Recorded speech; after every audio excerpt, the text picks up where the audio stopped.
keeping, figuring out like where are we going to do our bills? Yeah. Where are we going to cook rice? Where are we going to Where's the George Foreman grill feed the go? cats? You know what I mean? It's just a lot of things. What are the cats going to do? Oh, John. Yeah, that's interesting. All right, good. We look forward to hearing the remodeling chronicles from Kathy. Yeah. Anyway, how was your Sunday? Relaxing? Yesterday was not relaxing. Yesterday was probably the single most anxiety-produced, maybe not the single most anxiety-producing day. I mean, I lived through the Pittsburgh-Arizona Super Bowl. Yeah. And, watching the Pens in the Cup. But still. How many series against the Caps but it was up there. For a team that really is not a good team, that was a lot of angst, wasn't it? And it's a lot of stick-to-itiveness on behalf of a bad team. I mean, I have to give them a lot of props for that. Yeah, of course. They really come through. Well, let's do the top four because I have some right, yes. Right. So as we always do, Kathy, you give us the top news stories of the day. Please, without further ado, give us the top four at 4. All righty. For Monday, January 10th, 2022. Number 1. U.S. and Russian diplomats met today in Geneva, Switzerland to try to defuse a potential military showdown in Ukraine.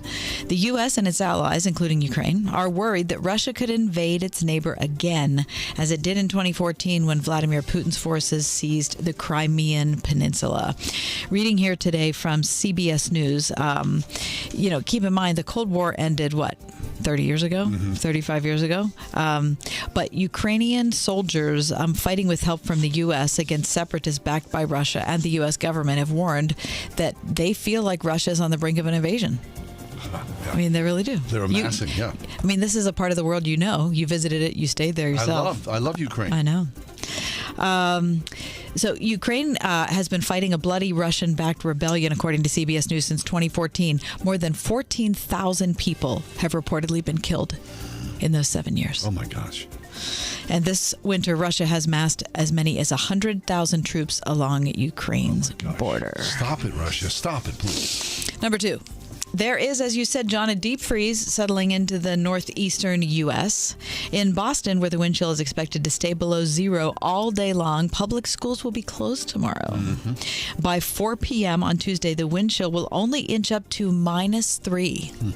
In Boston, 6 degrees in New York, 9 in Philadelphia. Also, the Midwest and the South feeling the freeze. The wind chill forecast to fall to -5 in Chicago, -2 in Detroit, -15 in Green Bay. Well, that put Aaron Rodgers in a better mood because he's like chronically in a bad mood now. And 20 degrees in Nashville. That's How about cold. that? But here's the thing, though. It's not going to last for long because by Wednesday, temperatures are going to be back up to normal places. No, look, my wife grew up in South Dakota. We called family the other day, and my brother-in-law goes, we were like, hey, how cold is it? He goes, no big. It's like 22 below. No big. 22 below. That's what it is. Grew up in South Dakota. But they're made of stronger stuff than I am. Yeah. Number 3, what a day in the NFL. Let me start with this. The Week 18 game between the Tampa Bay Buccaneers and Carolina Panthers had the potential to be a lucrative one for Rob Gronkowski. Did you read this story? Yes, I did, yeah. Good for him. Tom Brady, his friend and quarterback, extra determined to make sure the payday happened for his teammate that he's played with for a long time. This is according to USA Today. Gronk went into the game with the possibility of hitting $1 million in incentive bonuses. All he needed was 7 catches and 85 receiving yards to hit 2 separate bonuses of $500,000 each. Yeah. He hit the yardage bonus early in the second half, but he remained 1 reception shy of that final bonus with under 7 minutes to go. And of course, there was no reason for Tom Brady to still be in the game at that point. But he did not come out. Brady apparently retrieved his helmet, told the coaching staff he wasn't coming out of the game because he still had work to do. And moments later, Brady got Gronk the full bonus with a short pass near the sideline. Look, that's a ton of money, and I've spent my life hating the Patriots and Tom Brady, but I'm kind of liking him a little better now. It's not that he's with Tampa, it's just that is he nicer? His friendship. Or am I nicer? No, I think he's nicer. He showed his friendship. But here's the deal. Those guys didn't need the cash. No, they didn't. Right? But it still shows some kindness and solidarity between people, right? Without a doubt. And number 4, somehow, The Pittsburgh Steelers are headed to the playoffs. The game Sunday, 8:15 p.m. in Kansas City, and that is your top 4 at 4. Very nice. I mean, are you kidding me? Oh, look. I thought I was going to have a full-blown anxiety attack during that game yesterday. I'm walking around the living room and I'm saying, how can this be enjoyable? Why do we do this? Every Sunday you go through this road. And, of course, it's the final game of the season. And they're, like everybody knows, they're not a good team. And just like, I sounded like my mom. Do you ever have that feeling where you're like, wow, I sound like my mom? Yeah. I'm standing there saying, no, this can't be healthy. Which is what my mom said all the time. This can't be healthy. Nanny.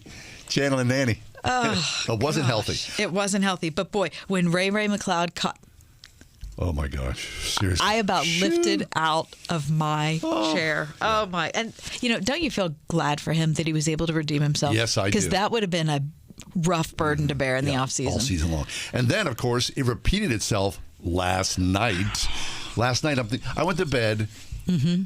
14-point lead. I'm thinking, we're good to go. But this is no problem. Going to, what are the odds they're going to tie? No, I'm going to bed. I feel good about things. I get into bed. I start, as I do, scrolling. All of a sudden, I had to get out of bed and go back downstairs and turn the TV set on in overtime. And then it goes down to literally 2 seconds. 2 seconds. But anyway... The team is in the playoffs. The team is in the playoffs. And you have to give the players and the coaching staff credit because they do not give up. No. They don't. Ben, what a great way for Ben to end his final regular season game. And how about, first of all, they win. Second of all, his last 2 games, they beat Baltimore and Cleveland. Yeah. And he beats Baltimore and Baltimore. I know. I mean, you can't make this stuff up. You really can't. So fabulous. Well, I'm sure we'll talk about this a couple of times as the show goes on. As we do, though, we're going to head to the White House. Greg Clarkson joins us every Monday for a conversation about the goings-on in and around the nation's capital. That's next on The Ride Home for Pittsburgh's Christian Talk, 101.5 Word FM, WORD. 101.5 WORD. Coming up on Love Worth Finding. Do you have a holy boldness in your faith? Arrogance, presumption. This is not boldness. What is boldness? Boldness is having the courage to stand for the Lord Jesus Christ in the face of opposition. Join us for more of Adrian Rogers' series, Living Supernaturally, this month on Love Worth Finding. Tonight at 11 on 101.5 WORD. Thinking about life insurance? What if you could make one free phone call and learn your best price from nearly a dozen highly rated, price-competitive companies? Well, that's exactly what happens when you call SelectQuote Life. For example, George is 40. He was getting sky-high quotes from other companies because he takes meds to control his blood pressure. But when I shopped around, I found him a 10-year, $500,000 policy for under $25 a month. I'm SelectQuote agent Dan Savino. And believe me, if SelectQuote isn't shopping for your life insurance, you're probably paying too much.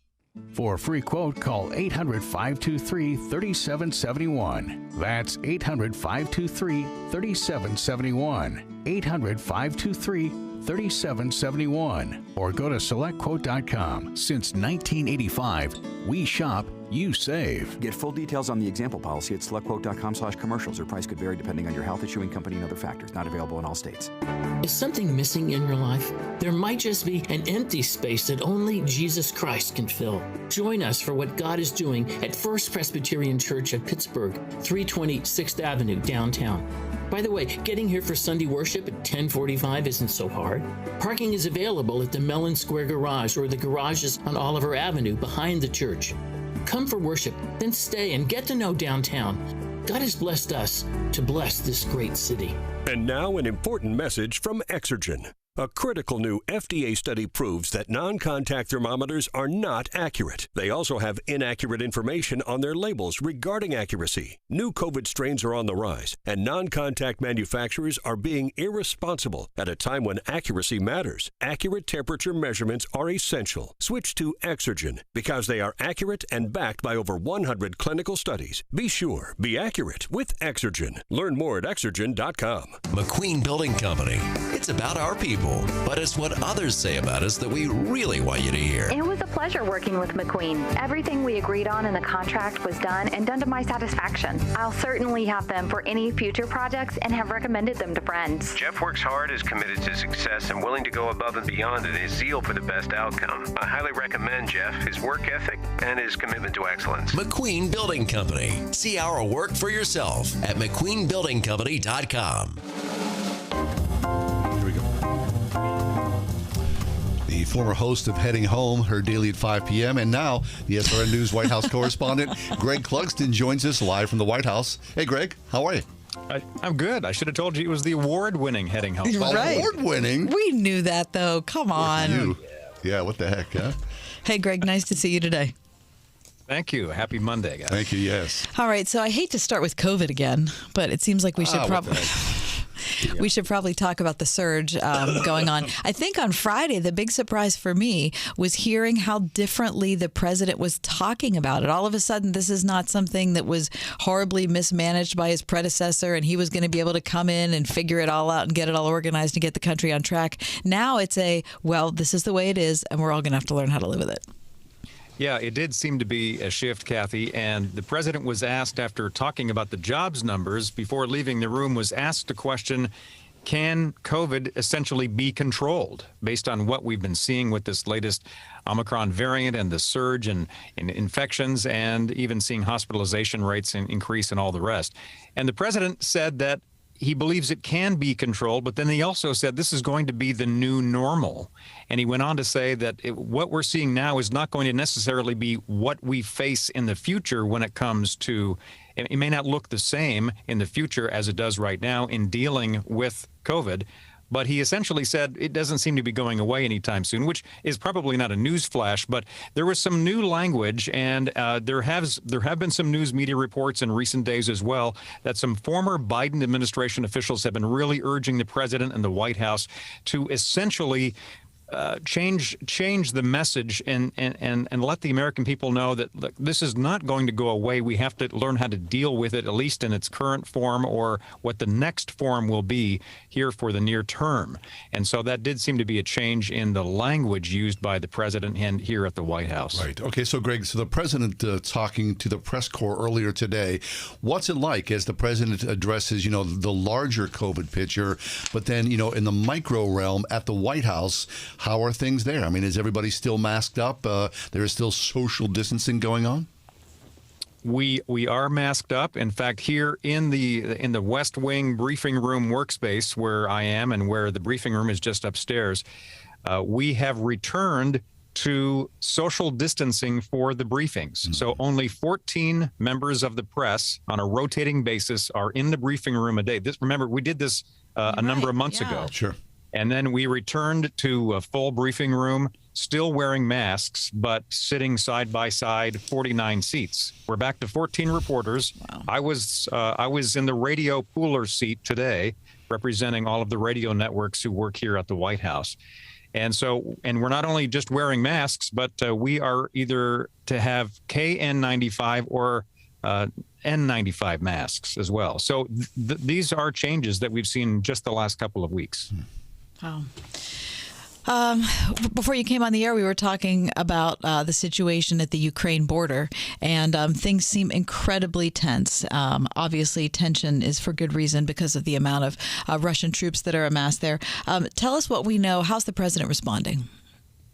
Well, the president, leading up to this week, has been pretty consistent in warning Moscow, warning Vladimir Putin that there will be serious consequences if Russia invades Ukraine. And of course, there are some 100,000 Russian troops now that have been stationed along the Ukraine border.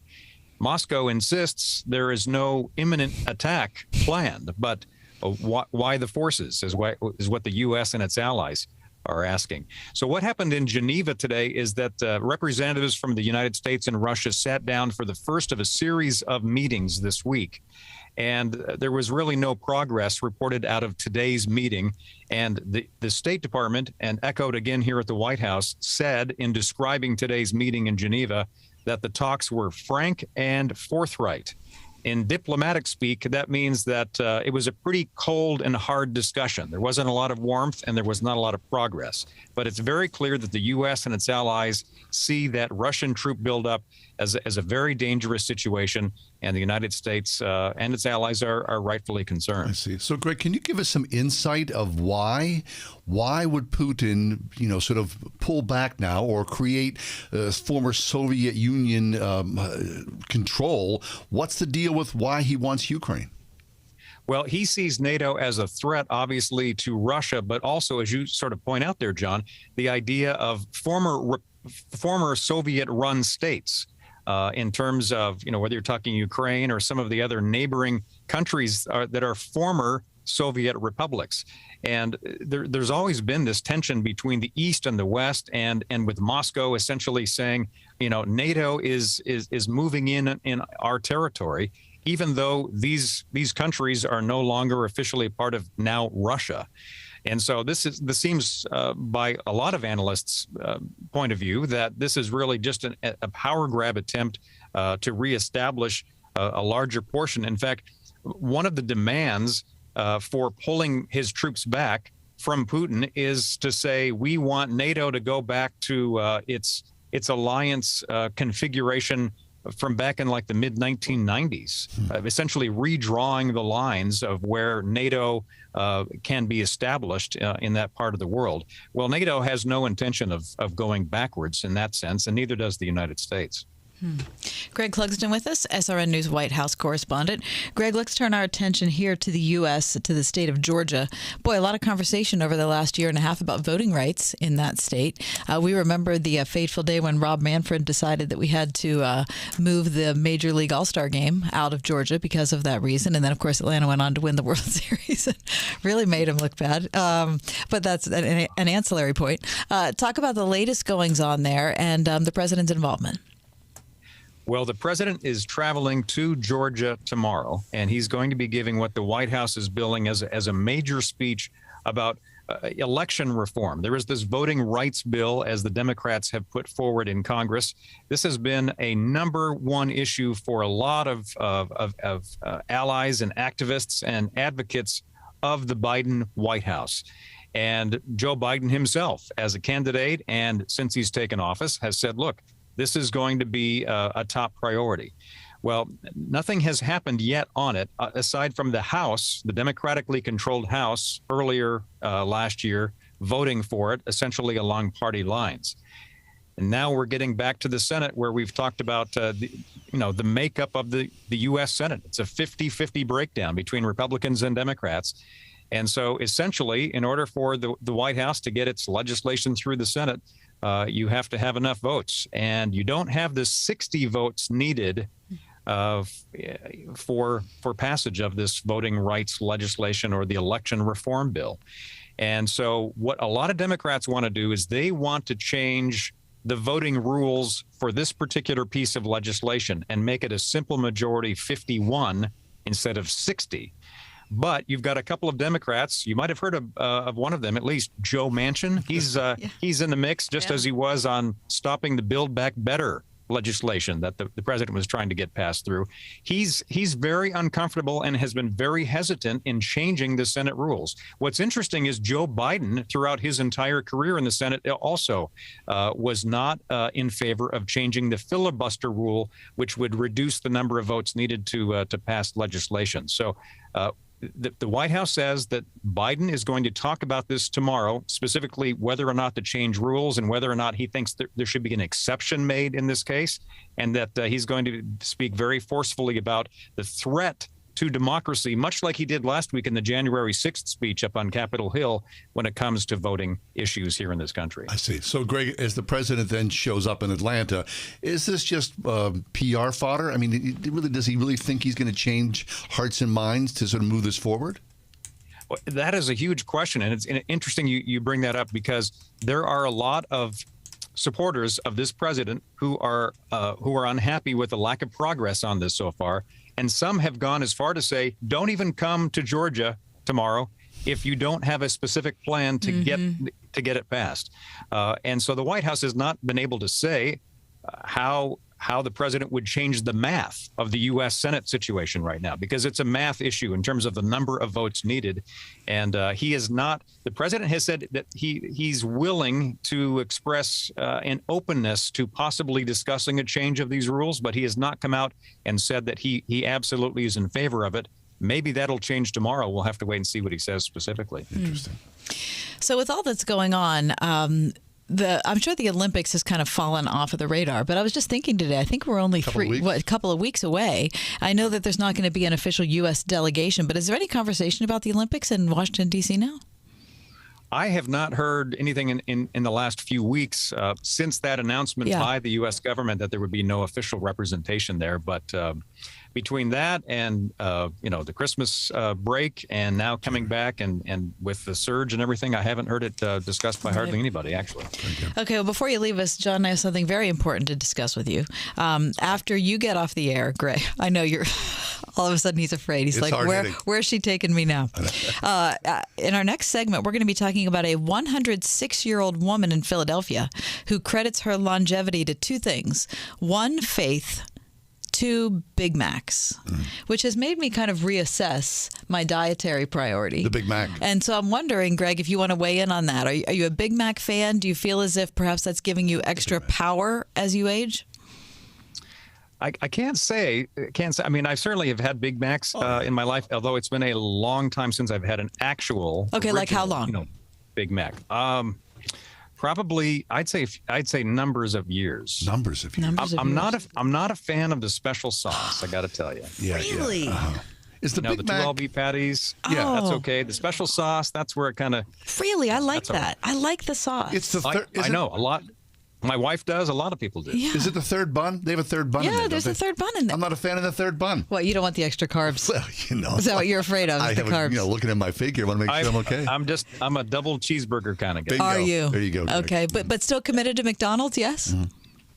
Committed? That's a pretty strong word. I mean, if you want to live longer, apparently like this woman did, right? She's committed. About the only time I stop there is if I've had like a 17-hour workday with hardly any breaks, and I'm on the way home, or if we're traveling and there were very few fast food options. Sure. Do you look at that as a reward, Greg, or as a last resort?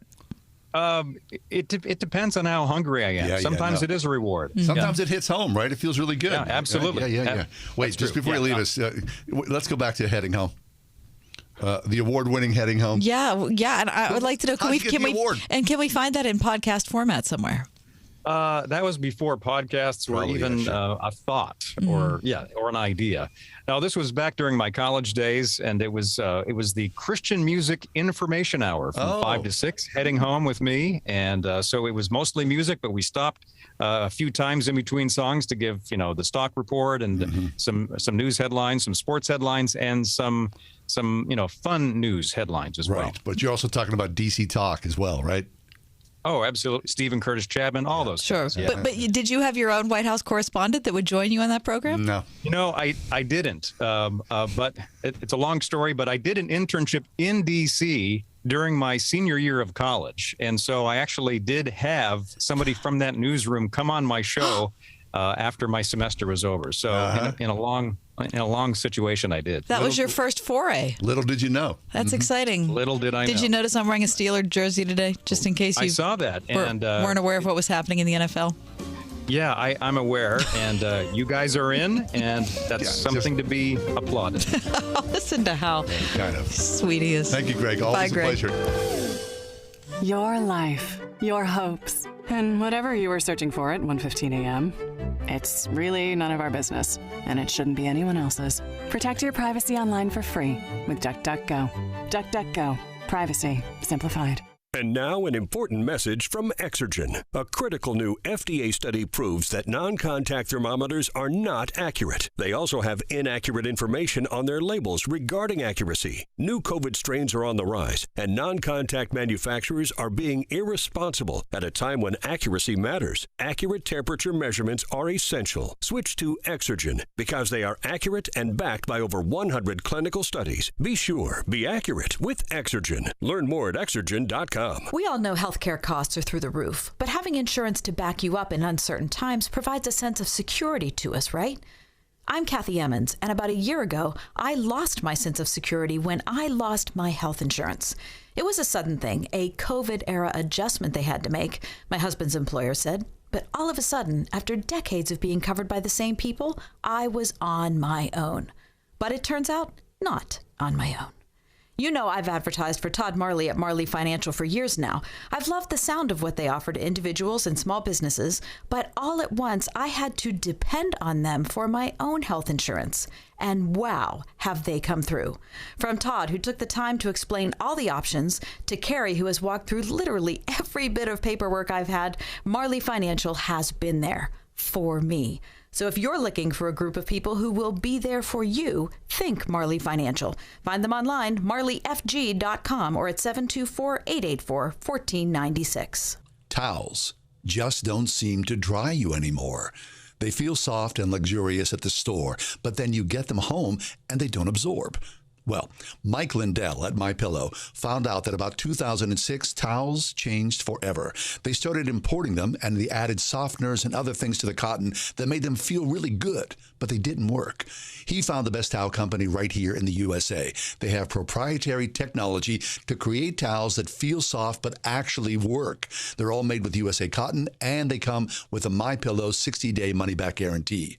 A 6-piece set, 2 bath, 2 hand towels, and 2 washcloths made with USA cotton, regularly $109.99, now just $39.99. Just go to MyPillow.com, click on the new radio listener specials, get deep discounts on all MyPillow products, including the towels. Enter promo code WORD or call 800-391-0954. But right now, MyPillow.com, promo code is WORD. We are everywhere. On your radio at 101.5 WORD-FM Pittsburgh, at wordfm.com, the Word FM mobile app, iHeart, TuneIn, and Odyssey.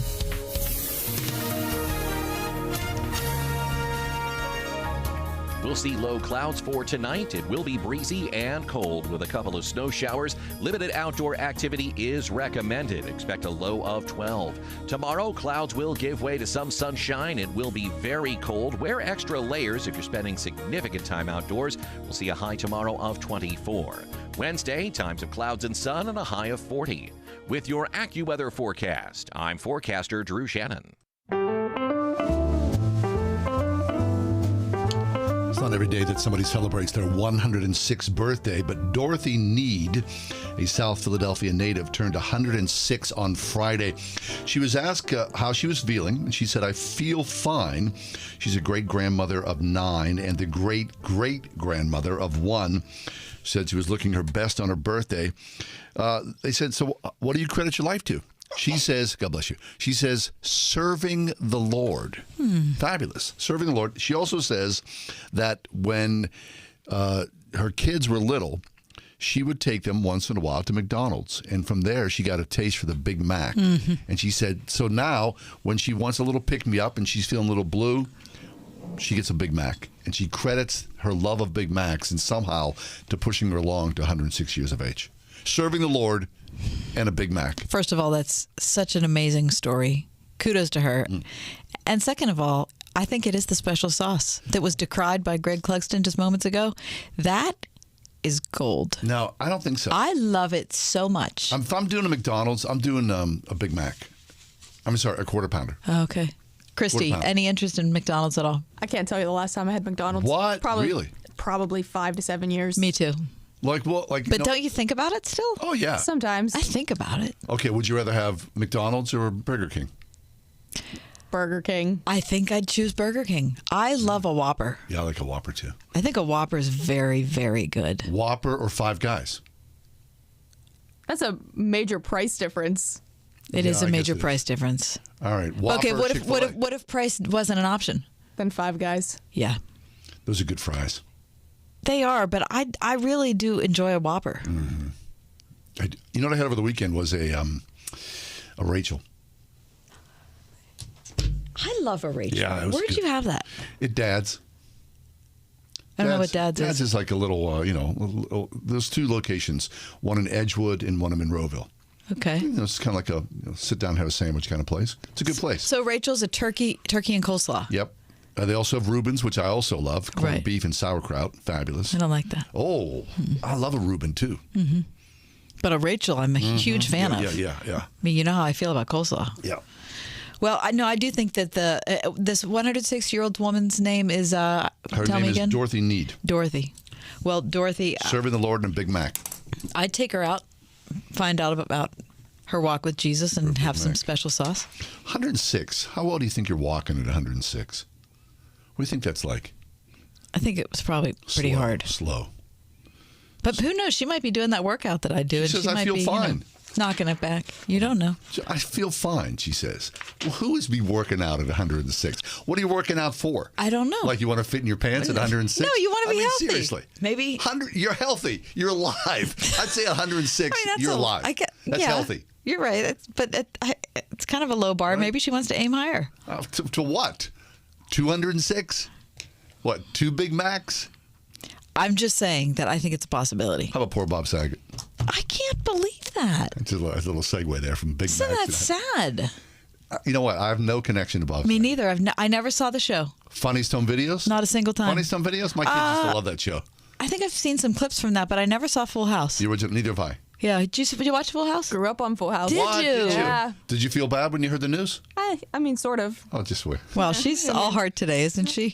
That's me like whenever I'm dead. Did you feel? Oh, yeah, kind of. It's not like I knew the guy. No. But still, again, don't you have some sense You were crying with Betty White. Listen, Betty White's a different story. Oh, I see. So Betty White's up here, Bob Saget. Yeah. So isn't that weird? There has to be like a sort of a pecking order of our celebrity loves. Of course there is. Right? That's why Julie Andrews is at the top of every list I have. What happens when she dies? Well, you're not going to want to be around me because it's an extremely sad day. Because Christy was, pretty inconsolable there for a while. I know. It was rough. We got a lot of text messages that were desperate in tone. Yeah. It wasn't from Milo, though, and his dang whipped cream. Just saying. Talk about desperate in tone.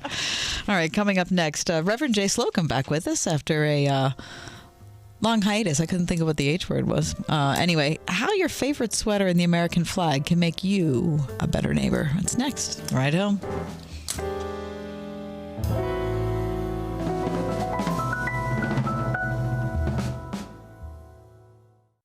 101.5 WORD. I'm Alan Jackson, and I have the privilege of joining you each day to open the Word of God and ask for His input. And I'm convinced the challenges we face in today's world are more spiritual than they are political or economic. Exploring God's Word together is refreshing. It equips us for everything that comes our way.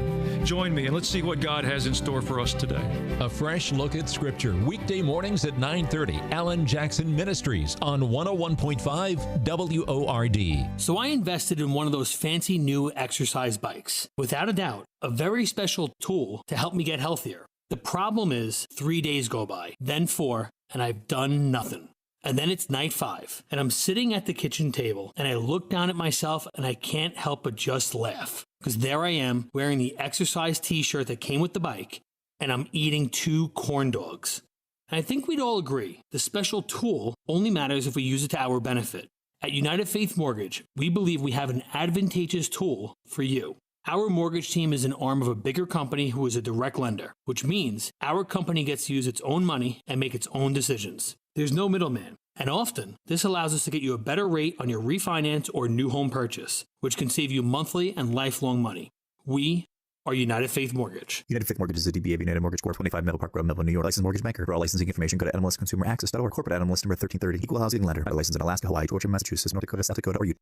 Before Bamboo HR, I feel like crying just thinking about it. We were still handling everything via paper, and we literally had paper stacked. It was all in spreadsheets and folders. From the moment I started using it, I felt calmer. As soon as we started using the Bamboo onboarding checklist, I mean, it was extremely easy. Headcount, turnover, years of service. There's just so many different reports that I use at different points in time. I'm totally set free to focus on the people, to focus on development, to focus on team dynamics. It's freeing me up to do more of the stuff that actually matters in HR, which is interacting with people, learning from them, and then building stuff for them. Everything is in this one place. I can't even imagine what it would be like without Bamboo HR. We're Bamboo HR, and we'd love to set you free to do great work. Come try our award-winning all-in-one HR software for free with no strings attached. Visit bamboohr.com/HR for this free trial offer. That's bamboohr.com/HR. Hi, this is Joe Belanti with J&D Waterproofing at 1-800-VERY-DRY. In honor of our 81 years serving the tri-state area, we are offering great savings for all our new and past customers. Call 1-800-VERY-DRY. That's 1-800-VERY-DRY to get your savings on basement waterproofing, bowing or cracking walls, and or footer stabilization projects. Or visit us at jdwaterproofing.com. J&D Waterproofing, family owned and operated since 1939.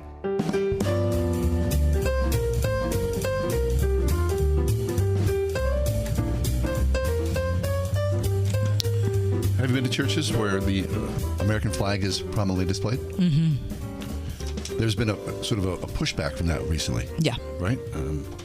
There's been a lot of hand-wringing over the flag. You know what? I heard that conversation about whether it's appropriate to have an American flag in the church when I was a kid.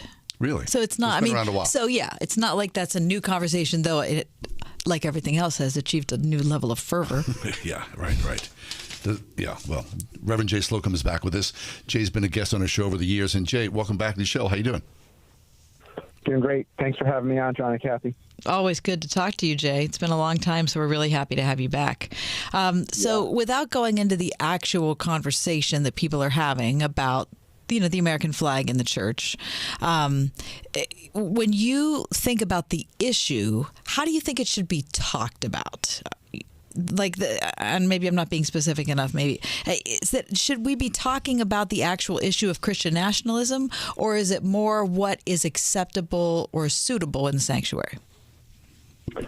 So I think that rather than hitting the topic head on, I think it's important and more useful to pull back a little and talk about patriotism instead.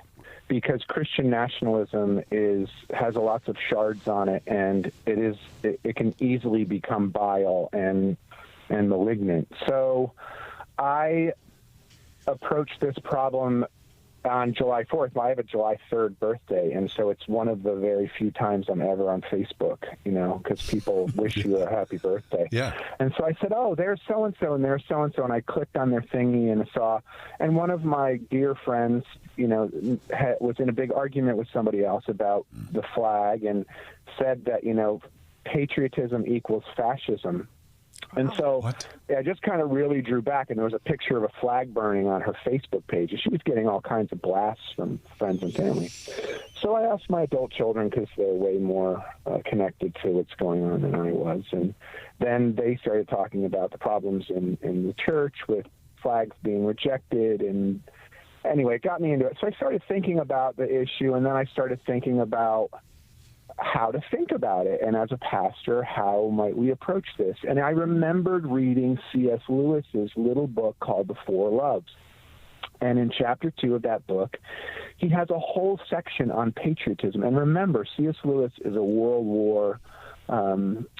He's a veteran of the Great War. He and Tolkien both were harmed and injured in the war. They had a real high sense of patriotism. So he writes about patriotism, but he roots it in affection. And it's the Greek word storge. It's the word for sentimentality or affection. It's, I like Minios, you like Vinnies, you like ALOs, you like Rachel's, you like Rubens. And why? Well, because I grew up eating them, and they're familiar to me. And, John, for some godforsaken reason, still loves the Pirates, and they continue to lose. Yes. But why does he love them? Well, he loves them because that's his team, right? Yeah. It's a team he's been going and watching for decades, and it's our city. And so, that really, really helped me, because it allowed me to get away from the heat of the argument and the controversy and go back to the more basic fundamental things. And here's what I really found the gold in this was that C.S. Lewis argues that you have to start loving your family and loving your place at the table and loving mom's version of hot dogs and beans and thinking it's better than everyone else's in order to actually become a godly patriot.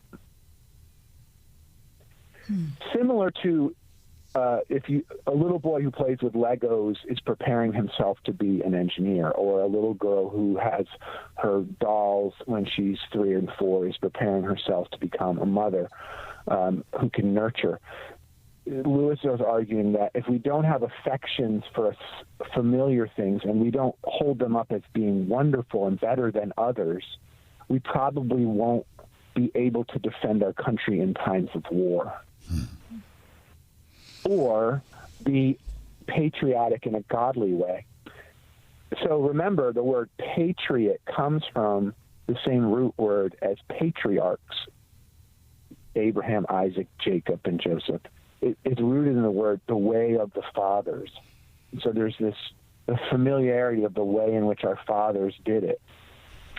So I approached the discussion and the argument through that vein and say, look, as long as you can stay grounded in reality and realize your country may not be objectively the best country in the world, but, you know, in America, we love rugged individualism. We love people who take the initiative. We love kind of saying things the way they are. And we're not like the English. We really don't like pot pies and tea and Cornish pasties. You know, yeah, and the Queen's speech on Christmas Eve, although I do love that. You know, you follow what I'm saying? Yeah, sure. And I think... And so, well, let me just break in and say, I think there is something that I think you're right in saying that we've minimized about loving the familiar. I think maybe is that our cynical time, is that we tend to think, oh, well, you know, loving something that's old, that was related to your parents' generation, that's just, you know, loving something about America when it was at its worst. What?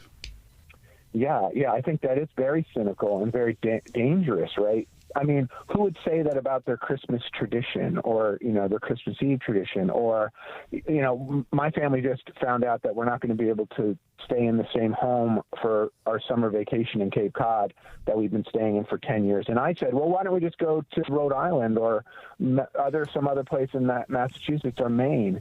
And my whole family said, but no, that's our house. Well, it's not actually our house. It's just a house we get to use. Yeah. But we didn't, no one would have said that, you know, oh, who cares about where we've been for the last 10 years every year? Well, that's, you'd see that and you'd say, ooh, something's wrong with that person. Why would they be so jaded? Right. I mean, I'm in the sentimentality business as a business owner who restores vintage bicycles and vintage bicycle parts for people all over the world. I sell love. I sell the love of that old familiar thing that connects you to your dad or your childhood or the paper route you had when you lived in Chicago and you threw papers for 3 years and it gave you enough money to go to college. That kind of thing, I think, has a lot of virtuous qualities to it. Right. But, Jay, at the same time, right, when I see the flag in a sanctuary, I'm not upset by that at all. And despite what's happened here, you know, in the last couple of years or so, I love this country. And, of course... But why does it have to be in the sanctuary? It doesn't have to be in the sanctuary. I'm not saying, you know, it upsets me one way or another. I get why people want it in the sanctuary and why people don't want it in the sanctuary.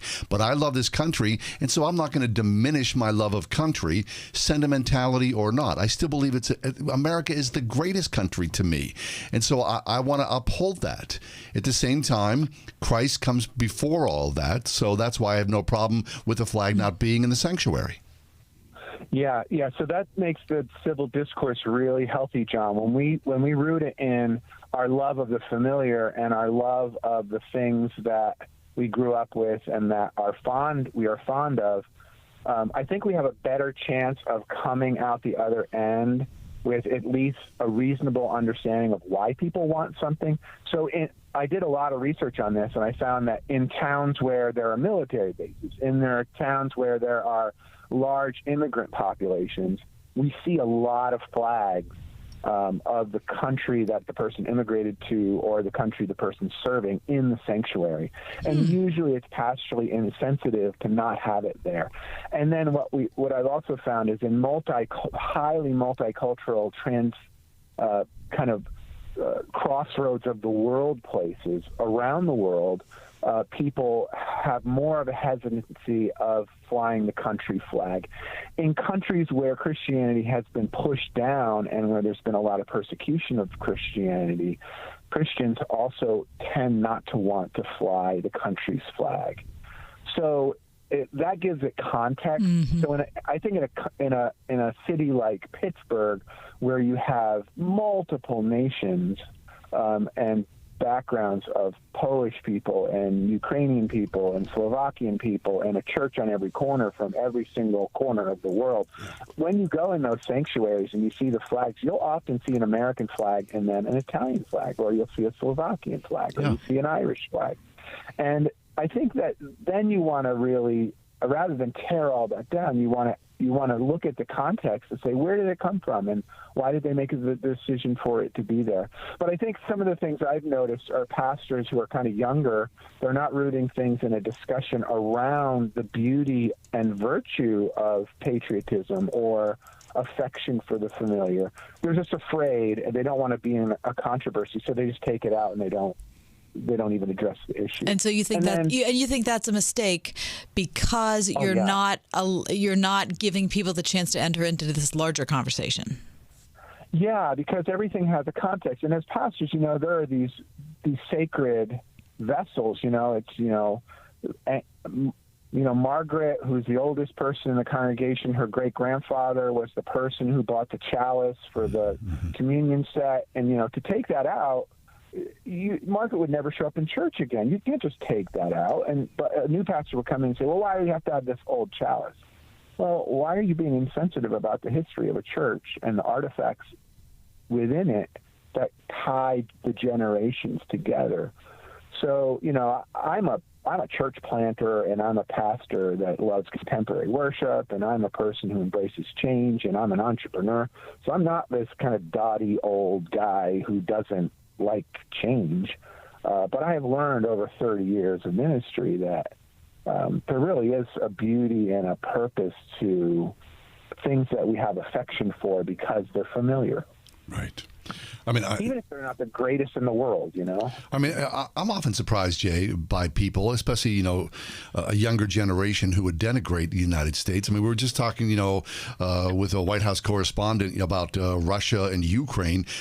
Seriously, you travel anywhere in the world and you come back to America, you got to be thrilled to be here. I think we just are so short-sighted. We're spoiled by our freedoms and we kind of blow past them and look at our warts instead. Yeah, and I'm a conservative Christian, and I think I could make a case for American exceptionalism, and so I would be willing to have a conversation with somebody who's younger and more cynical about those kinds of things. But I would really want to start with the more base things, like, hey, do you have an old sweater that you really love that you may not go out of the house with, but it's yours because you had it since you were somebody that your dearly beloved grandmother gave it to you and you've worn it ever since? And how would you feel if someone tore that from you? Now that's not, the flag. It's not a flag, but it's the same kind of thing. It has symbolic meaning to a person because they've had it for a long time. Right. And nobody died for the sweater. That's right. Well, and possibly someone could, right? So you want to hear what the story is and what its meaning is. Yeah. So, that I think is kind of giving flesh to it. But to just sort of pull things out and not talk about it because you're afraid, because the times are a bit hairy right now, I don't think that has a lot of integrity. I'm into that. Hey, Jay, it's always a pleasure. Thanks a lot. You raise questions that make us think deeper about our faith, and so it's always a good conversation to have you with us. Yeah, I love being with you guys. Thanks. Thank you. Reverend Jay Slocum. Take a quick break. We got more ahead. Want to be a more effective disciple maker in 2022? Crossroads Ministries in Finleyville presents Refuel One Day Pittsburgh, Tuesday, January 25th. A free event for pastors, ministry teams, and community leaders to come together, be inspired, and learn what effective disciple makers do to better impact our world. Featuring Thomas Road Baptist Church Senior Pastor Jonathan Falwell and leaders of the Liberty Church Network. 9 to 3 p.m. January 25th. Lunch will be provided. Register free of charge at crossroadsministries.com. Towels just don't seem to dry you anymore.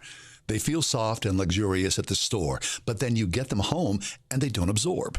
Well, Mike Lindell at MyPillow found out that about 2006, towels changed forever. They started importing them, and they added softeners and other things to the cotton that made them feel really good, but they didn't work.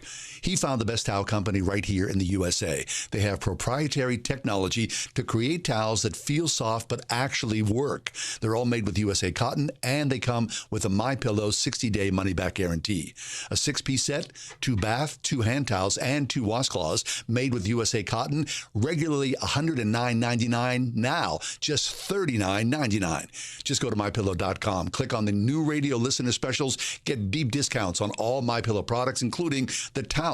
Enter promo code WORD or call 800-391-0954. But right now, MyPillow.com, promo code is WORD.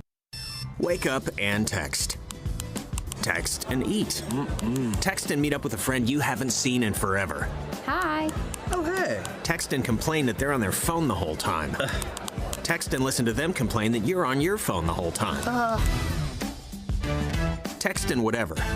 But when you get behind the wheel, give your phone to a passenger. Put it in the glove box. Just don't text and drive. Visit StopTextsStopWrecks.org. A message from NHTSA and the Ad Council.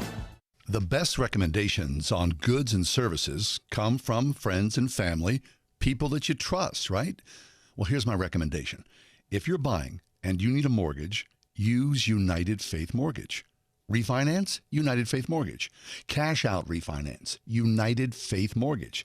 Look at their reviews online. It's legit, and people are over the top happy with their professionalism, the integrity, the ease of doing business with a good family. Because faith and family are at the center core of who they are as people. It's in all they think, all they say, all they do. So, in today's topsy-turvy world, deal with a good family from United Faith Mortgage. That's my recommendation. All the more reason that when you find something that works, that's good, you want to shout it from the rooftops because someone finally has your back. United Faith Mortgage. That's excellent. United Mortgage Corp, Melville, New York. MLS number 1330. Department of Banking. Mortgage Lender License number 22672. I follow this site called Study Finds, and it's exactly as you might imagine from the wording, Study Finds. So here's what they say today. This makes me laugh. Extreme meditation retreat where participants practice for 10 hours daily leads to significant changes. Now, meditating each day activates genes that fight off cancer and viruses like COVID. All right. I mean, I think anybody, if you're a believer and you are serious about your prayer life, I mean, it's like meditation somehow brings on some sort of societal special they're using meditation is like an umbrella term for, right, having moments of quietude. Health. Meditating, here's the piece. First paragraph. Meditating for a few minutes each day. Maybe a few minutes. Maybe the first step in helping the body fight off cancer and viruses like COVID, a new study reveals. A team from the University of Florida found that meditation and yoga programs, or, this is in quotes, inner engineering practices, IEPs, dramatically boost the body's immune system. Mm-hmm. Inner engineering practices. Can give that. How about just saying your prayers? It's a little too precious. And spending time with God. Okay, the Lord of the universe. I wonder, I'm not sure what meditation actually is. I believe it's finding a quiet space and you're conscious of your breathing. Yeah, okay. And is that what meditation is? And what are you thinking about? Yeah, your good vibes? I don't know. That's my question. I'd be curious to know. What are you focusing on in your meditation? Right. Because you have to, otherwise your mind's just going to kind of wander around. All of a sudden you start thinking about your shopping list. Or waffles, right? I love waffles. Okay, fine. I mean, but I'm not going to meditate towards waffles. And I have done that. I've dreamt about them before. My inner engineering practices. 101.5 WORD-FM Pittsburgh. On your smart speaker by saying, play the word Pittsburgh. And on your phone via the Word FM mobile app, iHeart, TuneIn, and Odyssey. With SRN News, I'm John Scott. The U.S. and Russia meeting for talks amid tensions linked to the Ukraine. Senior U.S. and Russian officials have formally launched special talks on strategic stability as part of a flurry of diplomatic activity in Europe this week, aimed at diffusing tensions over a Russian military buildup on the border with Ukraine. Russian Deputy Foreign Minister Sergei Ryabkov led a delegation arriving by Swiss police escort at the U.S. diplomatic mission in Geneva for the latest round of face-to-face talks with Wendy Sherman, the U.S. Deputy Secretary of State, and her team. The meeting is part of strategic security dialogue talks launched by Presidents Joe Biden and Vladimir Putin during a June summit in the Swiss city. Bernie Bennett reporting. The pandemic beginning to recede as a top priority in the minds of Americans. It's increasingly overshadowed by concerns about the economy and personal finances. That's according to a poll from the Associated Press NORC Center for Public Affairs Research. This is SRN News.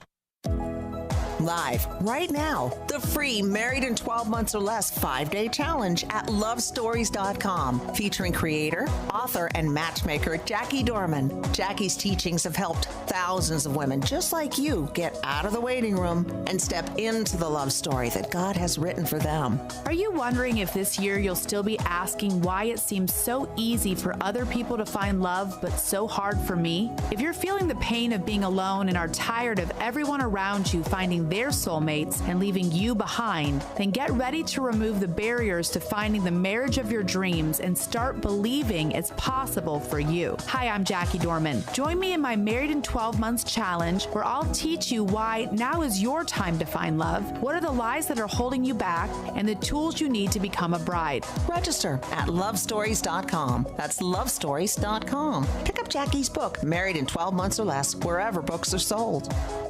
I'm a North Hills girl, and I'm proud to serve that community that I've grown up with. Stock Family Dentistry's Dr. Megan Stock. Nobody in my family was a dentist. It was kind of this innate thing planted in my heart since about first grade. And so God leading me down this path, it's been incredible to not only see my passion come to life, but to be able to do it at home is incredible. Exceptional dentistry, compassionate care. Stock Family Dentistry, Perry Highway in Wexford. Visit stockfamilydentistry.com. Thinking about life insurance?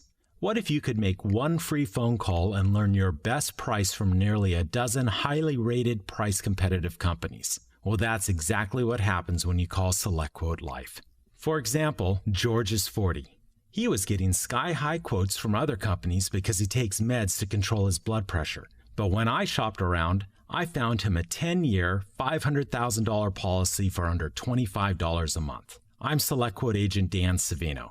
And believe me, if SelectQuote isn't shopping for your life insurance, you're probably paying too much. For a free quote, call 800-523-3771. That's 800-523-3771. 800-523-3771. Or go to SelectQuote.com. Since 1985, we shop, you save. Get full details on the example policy at SelectQuote.com/commercials. Or price could vary depending on your health, issuing company, and other factors. Not available in all states. This is Tim Seckler inviting you to tune in each and every Saturday morning at 9 a.m. right here on Word FM 101.5 for the Life and Legacy Show, sponsored by my law firm, the Seckler Law Firm. Each week, we'll talk about your family's well-being as it relates to elder law, nursing home stays, estate planning, and keeping your hard-earned savings. And if you missed the Life and Legacy Show, you will find it archived at SecklerLawFirm.com. See you Saturday morning at 9 a.m. right here on Word FM 101.5 for the Life and Legacy Show.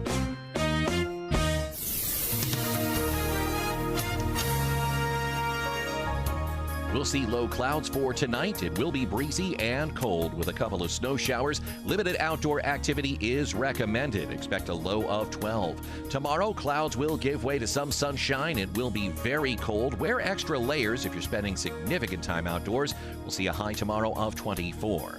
Wednesday, times of clouds and sun and a high of 40. With your AccuWeather forecast, I'm forecaster Drew Shannon.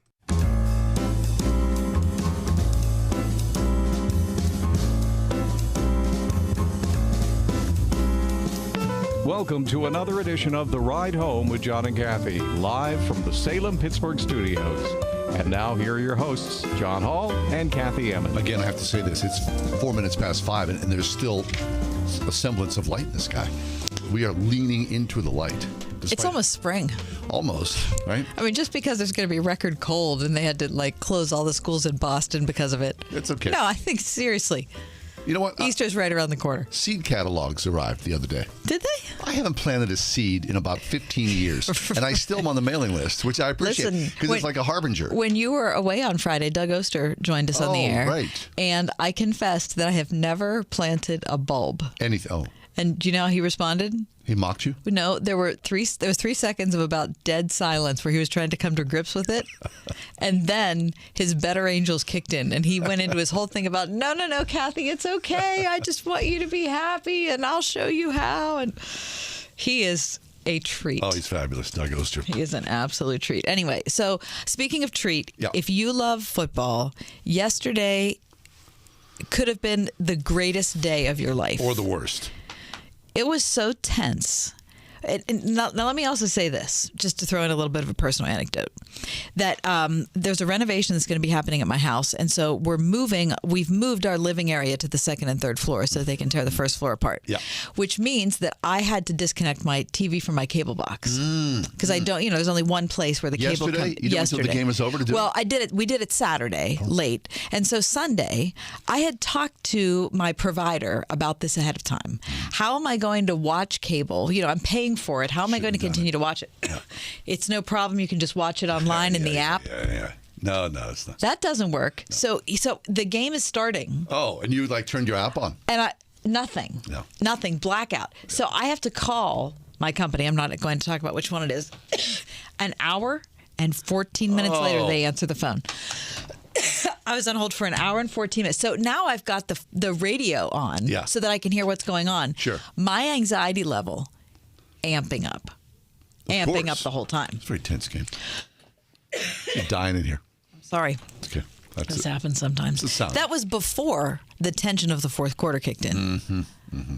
By the time last night happened and the whole, Oakland Chargers thing, I couldn't. I just couldn't. I had to go for a walk. When the Steeler game was over, I was so amped up. I was like, I have to just get out of here for a little bit just to get some fresh air.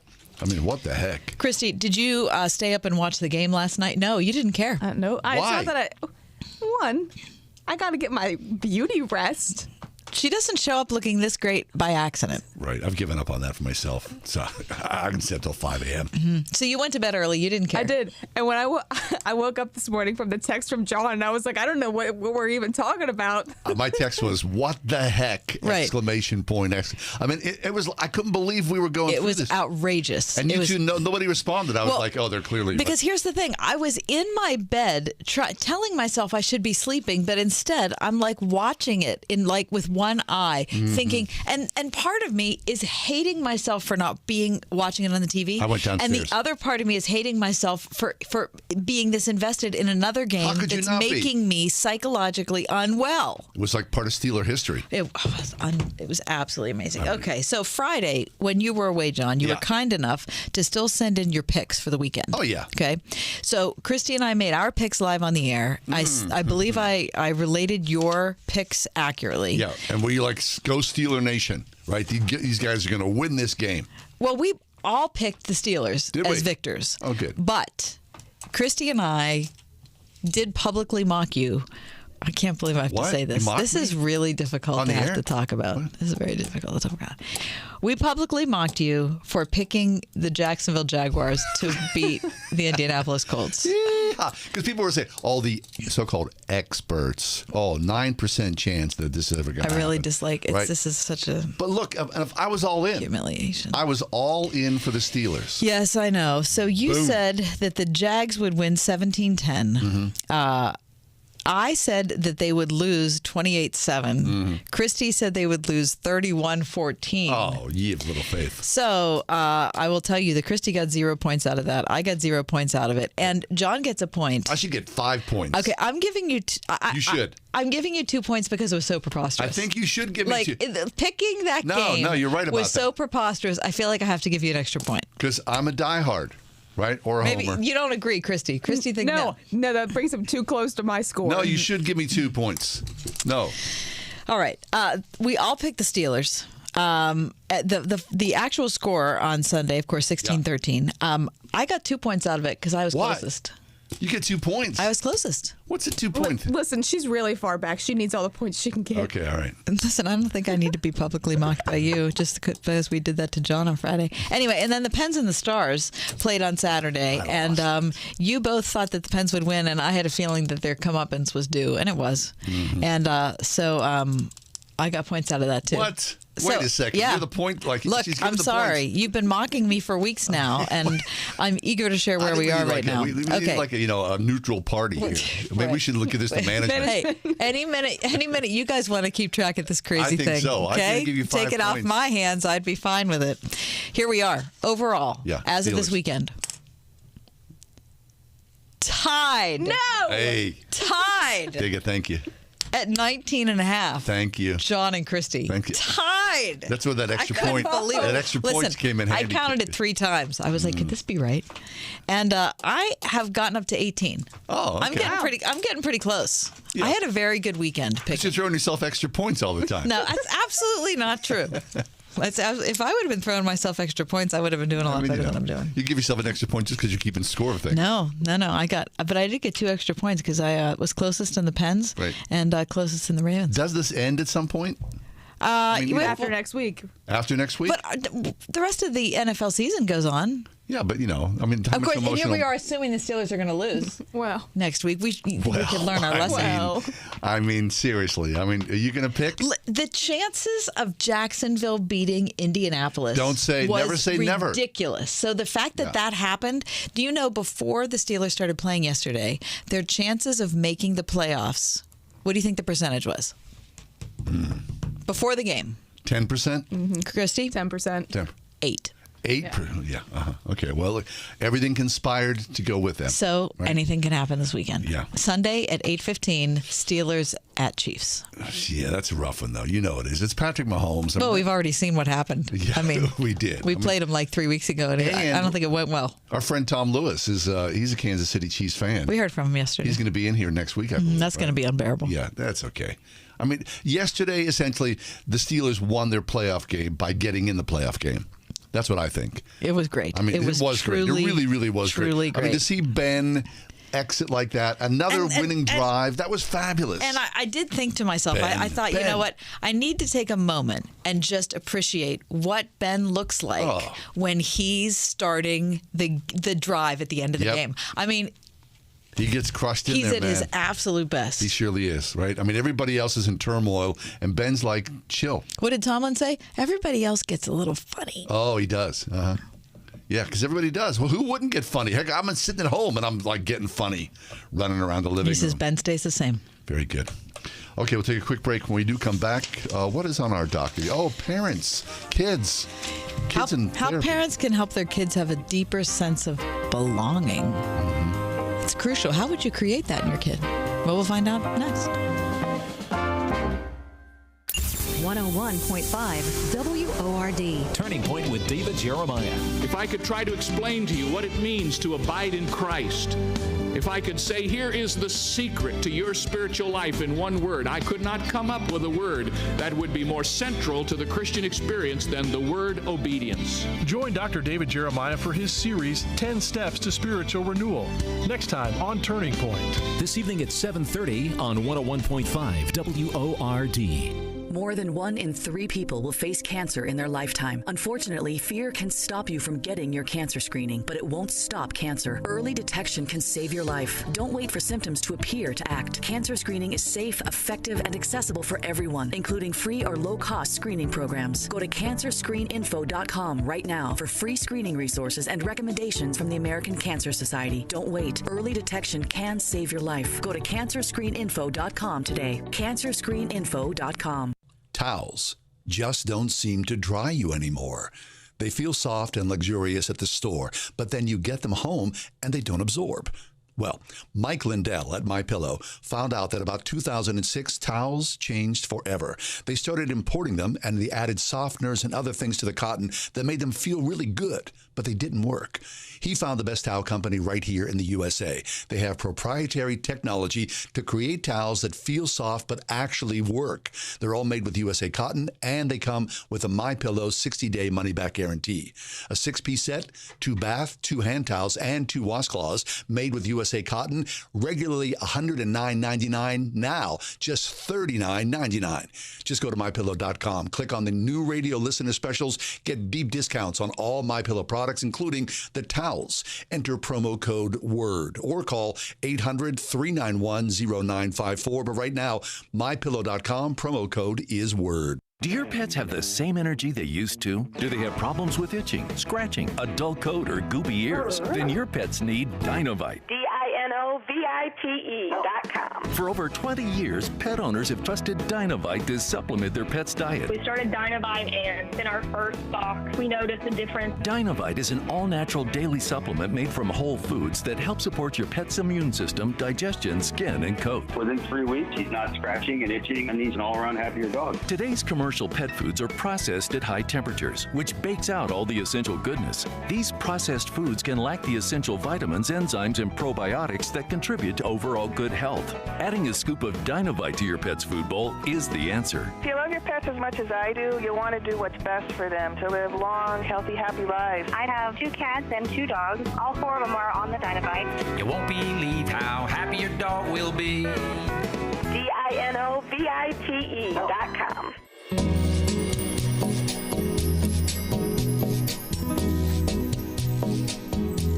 Okay, so we're about to enter year 3. And you've had kids throughout this process. You know how difficult it's been to navigate this. But I feel so bad. I mean, you know, you feel bad for old people who were so isolated all these many years, especially for kids who were like, what is going on? So how did you stay in contact with your kids? How did you give your kids a sense of, this is who we are, this is our home, this is our family, this is our belonging. You haven't, you know, the world, even though it's gone away, everybody is still here in some form. Well, Charlotte Dolan's with us. Charlotte Dolan is a writer, a spiritual director, host of the Hope for the Lonely podcast. Her newest book is called The Great Belonging, How Loneliness Leads Us to Each Other. Charlotte, welcome back to the show. Hi, thanks so much for having me. It's good to see you. Charlotte, you have kids, John has kids, I have kids, and I think every parent has had to negotiate a different set of issues. I think in my family, the biggest thing was disappointment. It was just, you know, fortunately, our family was in a situation where we had enough money to make it, and we didn't have that extra bit of anxiety. My husband and I were both able to hold on to our jobs during COVID. Yeah. We were able to, you know, get groceries, so our basic needs were met. But my daughters both, one was a senior in college, one was a senior in high school, and it was just one disappointment after another. So from your family, what were the struggles? What was the disappointment for you? One very similar. So my oldest is 19, so she was a senior in college in 2020, and she was supposed to march in the Rose Parade that year, I guess a year ago. So she missed that. She missed all the fun graduation activities. My son is a junior now in high school, so he missed a lot of basketball, a lot of social things. And there was a lot of disappointment, a lot of sadness, a lot of frustration, and not even understanding what was happening. And very few adults understood what was happening. So I would say there was probably a lot of fear also. Like with the disappointment, there's fear and uncertainty as to like what is going on and why is this happening and why can't things just be the way they used to be? Right.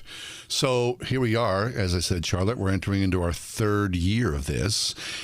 Things have gotten better, then they've gotten worse, and they've gotten better again. And now, it looks like, okay, as bad as they are, they're going to get better sooner rather than later.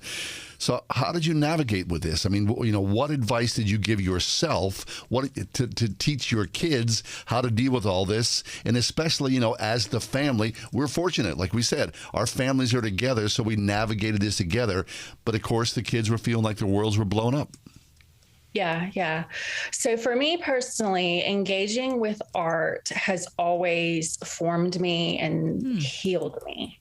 And by engaging with art, I mean music, listening to music, watching films, seeing visual art, putting myself in the way of beauty and sometimes not beauty, sometimes horror. To remind myself I'm a part of something larger than myself. There's a story larger than my story, than this story. And I think art has always been a way that I have been able to understand things that I don't have words for. And as a writer, it can be confusing and hard when I don't have words for something. So engaging with, and even literature helps me, poems, reading poetry. When I enter into art, I feel safer and I feel less alone. So this summer, I realized I had been doing that with my kids for 19 years. When I feel overwhelmed as a parent, because I rarely know what to do and how to do it and when to do it as a parent, I would turn to art.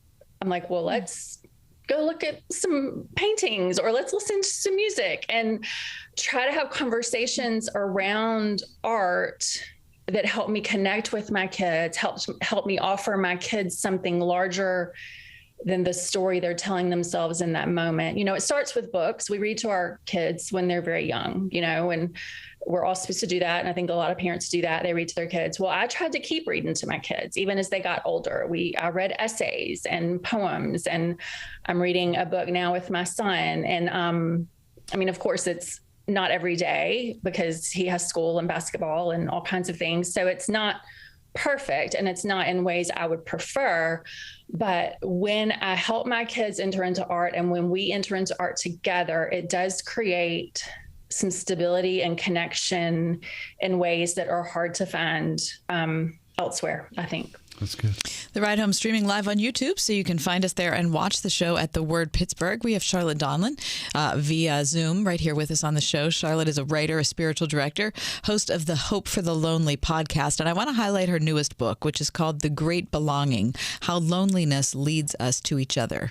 Charlotte, I'm really inspired. I love how you have used art as a way to connect with your kids. I think that my husband and I were just talking yesterday about how when our kids were little, you're in this constant state of desperation, trying to figure out, how to manage and how to, make choices and those sorts of things. And my default was to always go to the library. If I didn't know what to do, I just went to the library. And what my husband said yesterday is he said, you were at the library all the time.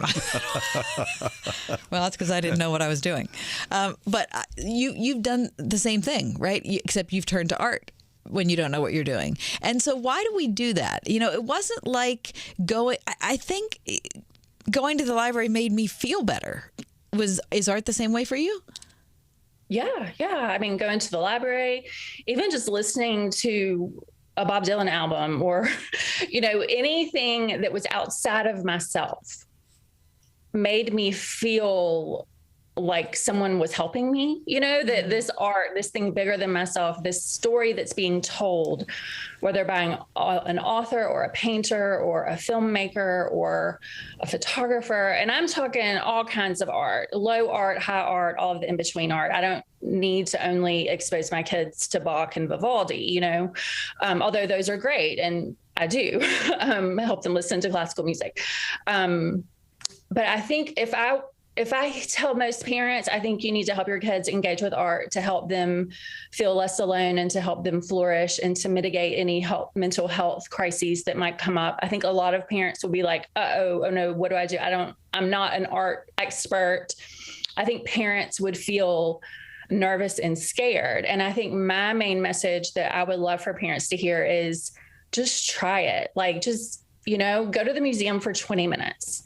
I read 7 of the top selling parenting books a few months ago, and all of my theories about why art helps kids, engaging with art, not necessarily making art, although making art is good too.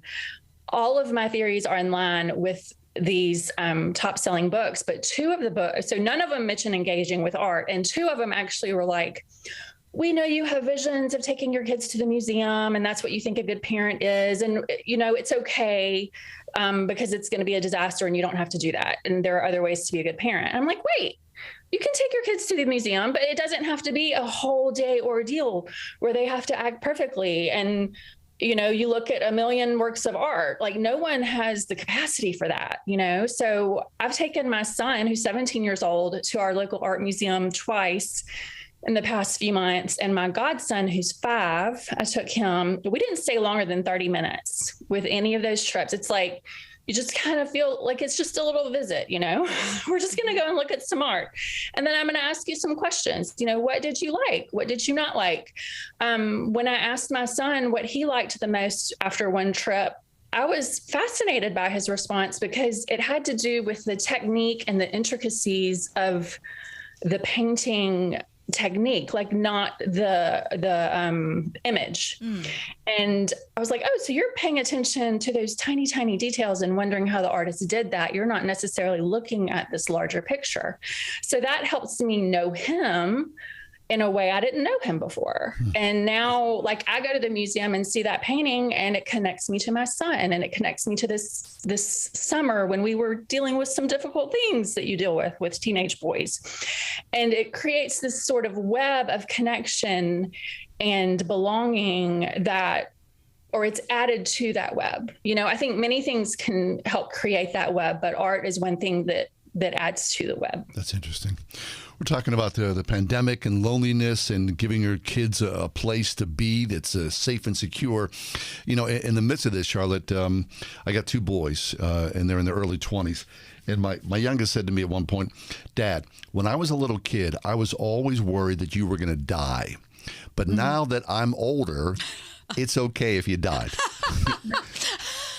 I mean, that's sweet, I think. And I get it. I mean, I think a lot of guys feel that way. Like, if your parents die whenever, you're 6 or 8 or 10 or 12 or 15 or whatever, you would be in turmoil. But then as you progress and you mature, you start to separate from your parents, and it's okay. You don't want them to die, but you do kind of sort of know yourself a little bit better and think, I think I can handle this. I took that as a positive sign that despite the turmoil, things were progressing as they needed to be. And that was a good thing. Definitely. And he told you, like, he felt safe enough with you to say, hey, I really used to be afraid of that. And now he felt safe enough to say, I think I'd be okay if you died, right. Which can be a hard thing to hear as a parent, right? Oh, yeah, it was. Yeah. I mean, I think, kids have these very deep and very complex emotions like adults do. And I think, oftentimes as a dad, I wasn't able to access, what questions was I able to ask that could open up a door to a deeper conversation. That was always my struggle as a dad. I wanted to go into that. My dad had no connection to that whatsoever. So I vowed as a dad that I was going to try to open that door more so. And I think to me, that's the valuable thing. What can I do to deepen a conversation so my kids know me and know the situation better? Yeah? Yeah. And along those lines, I have one great suggestion. You can still do this even though your boys are older, but, a lot of parents have family movie night. Sure. So everyone get the popcorn, watch a movie. So I would love for parents and other caregivers to try going a little bit deeper and being a little bit more intentional with family movie night. So here are a few questions you could ask, say, after you watch a movie. Why did you think that character did that thing? What are 3 things you loved about that movie? What are 3 things you didn't love about that movie? What in that movie made you feel safe? What made you feel scared? If you were to create a different ending, what would you do? What would you have the main character do? So it's taking it a little bit further instead of just pressing stop or whatever we do now with TVs. We don't have DVD players anymore. Turning off the computer or the screen and like invite your kids into a conversation. And I think most kids, even if you have trouble having meaningful conversations with your children for whatever reason, most kids are willing to enter into these conversations where art is the doorway to deeper things. To deeper things. And it's a doorway to knowing your kids and for your kids to know you. Like, not only do they answer those questions, parents and caregivers can answer those questions too. So it's a two-way knowing, they know us more and we know them more. Right. That's good. That's really, really good. Charlotte, I've really enjoyed this so much. Thanks for being here today. Thanks so much for having me. That's Charlotte Donlin. Check out her latest book, The Great Belonging, How Loneliness Leads Us to Each Other. Also, she's the host of the Hope for the Lonely podcast. You can find that wherever you find your podcasts. Thanks, Charlotte. Coming up next, does this make sense? Does what make sense?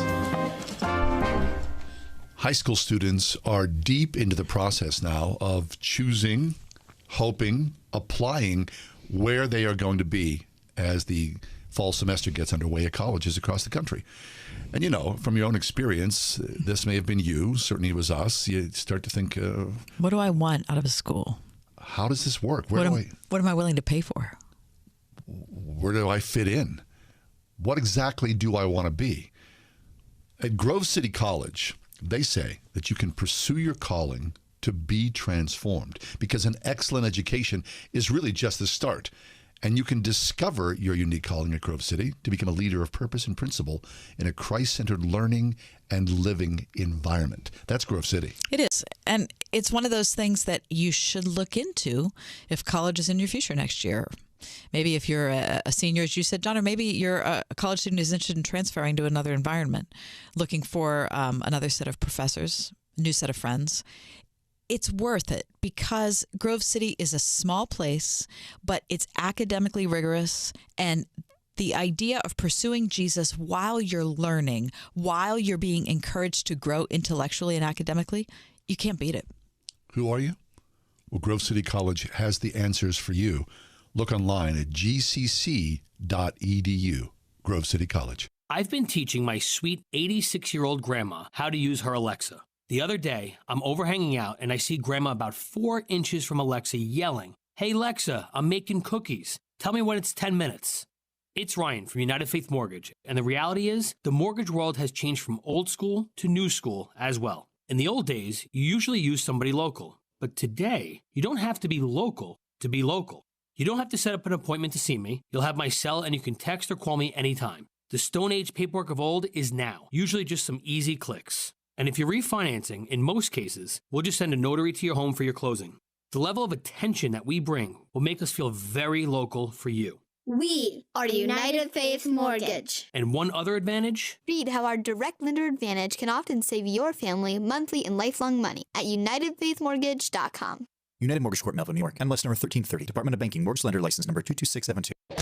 Listen on your smart speaker at wordfm.com, the Word FM app, iHeart, TuneIn, and on Odyssey. In your car or at home, too, at 101.5 WORD-FM, Pittsburgh. School bus drivers, custodians, nurses, paraeducators, just a few of the education support professionals who help schools in Pennsylvania run smoothly every day. This is Rich Askey, treasurer of the Pennsylvania State Education Association. They ensure that our students have a safe ride to school, healthy meals, and a clean environment to learn. So take a moment to say thank you to the ESPs in your school. A message from the Pennsylvania State Education Association.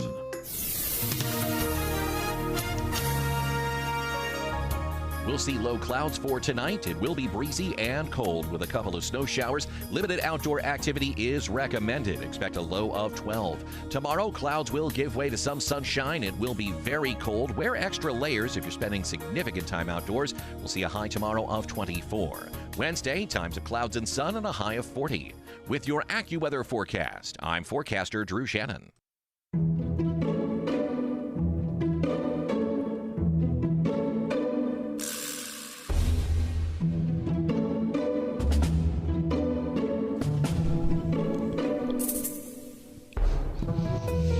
this make sense? Does what make sense? A box of candy. I mean, like a Russell Stover box of candy, a Whitman sampler, a Sarah's thing. I mean, in the era of there are candy bars everywhere in every store, plus we've got the holiday cookie thing. Is there still a place for a box of candy? Kidding me? I live there. Do you? Heck yeah. Somebody just sent me some last week. Over Christmas, we had 3 in rotation. 3 boxes of candy. Yeah, one of them was like a yard, literally like a yard long, and then 2 smaller ones. They're all gone, and I didn't even care. Really? Oh, because they're kind of lifted. It's not a Milky Way. It's like, a coconut cluster or something. Well, don't talk to me because I love a coconut cluster. Yeah, right. So yeah, and it's for in our family, the box of the the sampler is a family tradition. So it makes sense. It makes 100% sense. See, I think it does not make sense. What? I mean, I grew up, Yeah. when it was a special moment at my grandparents' house, the Russell Stover candy came out. But I just don't have any connection to that anymore. Really? So you didn't make that tradition into your family? Did I fall down on the job? Maybe. Well, you're a good mom. I mean, you can fall down a few times. Just the roadmap. Just a few before I get disqualified. Your kid's childhood is scarred because I feel badly saying it because I love a dark chocolate covered caramel. Heck, yeah, you do. I feel like it doesn't make sense. All right. Well, I think I'm going to buy you a box of it just to, I mean, that could convince me. All right. Does this make sense? Paper napkins. Okay, because here's the deal. When it's like, dinner time, we've got like paper napkins in a little napkin holder thing next to the sink where I've got, the paper towel holder, the Selecta size. By every stretch of the imagination, the paper towel is superior. So I'd rather grab, those and forget about the paper napkin, which to me often are flimsy and just don't do the job. You're saying a paper napkin doesn't make sense? Nope, doesn't make any sense at all. Oh, you are wrong. None. That is wrong. It's a different, John. Come on. Nope. It's a different thing. If you're ripping off the Selecta size and handing it to somebody, that's an afterthought. For me, if you're handing them a paper napkin, you've considered it ahead of time. You've purchased this for this particular moment, and here you go. I don't think so. Oh no. Just like pasta, with the red sauce. It's that paper napkin. It's like. Doesn't do the job. It's helping you to have good manners. I think you need something sturdy. 101.5 WORD. Coming up on Love Worth Finding. Do you have a holy boldness in your faith? Arrogance, presumption. This is not boldness. What is boldness? Boldness is having the courage to stand for the Lord Jesus Christ in the face of opposition. Join us for more of Adrian Rogers' series, Living Supernaturally, this month on Love Worth Finding. Tonight at 11 on 101.5 WORD. Baby, it's cold outside. Baby, it's cold outside. Brr, isn't it chilly? Hi, it's me, Marcia from the Springhouse, snuggling up to a nice warm bowl of homemade soup. Winter on our farm means my brother Sam and his guys are trying to stay warm as they feed all the groups of cows, calves, and heifers out in the elements, milk the 100-cow herd twice a day, and handle all that comes with a working dairy farm, no matter what the weather is. Winter at the Springhouse store means a little slower pace, so it's a great time for our cooks to try out new main dishes, new sides, and new soup recipes like the one I'm enjoying, vegetarian chili. The bakers are even getting in on the act and trying new desserts too, like chocolate cherry cordial. Stop by for lunch or supper and see what new creations they've come up with today. Good old-fashioned cooking featuring all-natural, farm-fresh ingredients and lots of TLC. The Springhouse in 84 PA, 724-228-3339 or springhousemarket.com. It's finally time to replace that old leaky roof. Or how about some new siding? You can count on Windows R Us, the area's premier exterior replacement company. With over 50 years experience in the home remodeling industry, Windows R Us offers repair and replacement for roofs, siding, gutters and downspouts, windows, entry doors, even decks. A leaky roof left unfixed can lead to mold and mildew. Maybe you've lost siding during the recent windstorms. Don't put those repairs off. Windows Windows R Us offers 12 months, no interest financing, and no processing fee through Dollar Bank. Want new factory direct replacement windows for your home or office?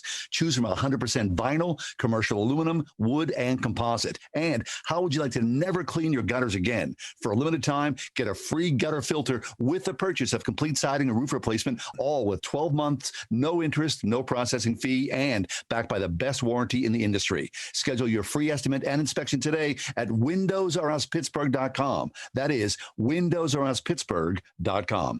MTS stands for Master of Theological Studies, and it's a 2-year degree for those who want to just deepen in their theological knowledge. With an MTS degree from RPTS, you can be ready for whatever God calls you to. We have 3 areas of concentration: biblical counseling, biblical studies, either the Old or the New Testament. You can also do one in doctrinal or historical studies. Learn how to get your Master of Theological Studies degree entirely online at rpts.edu. RPTS, study under pastors.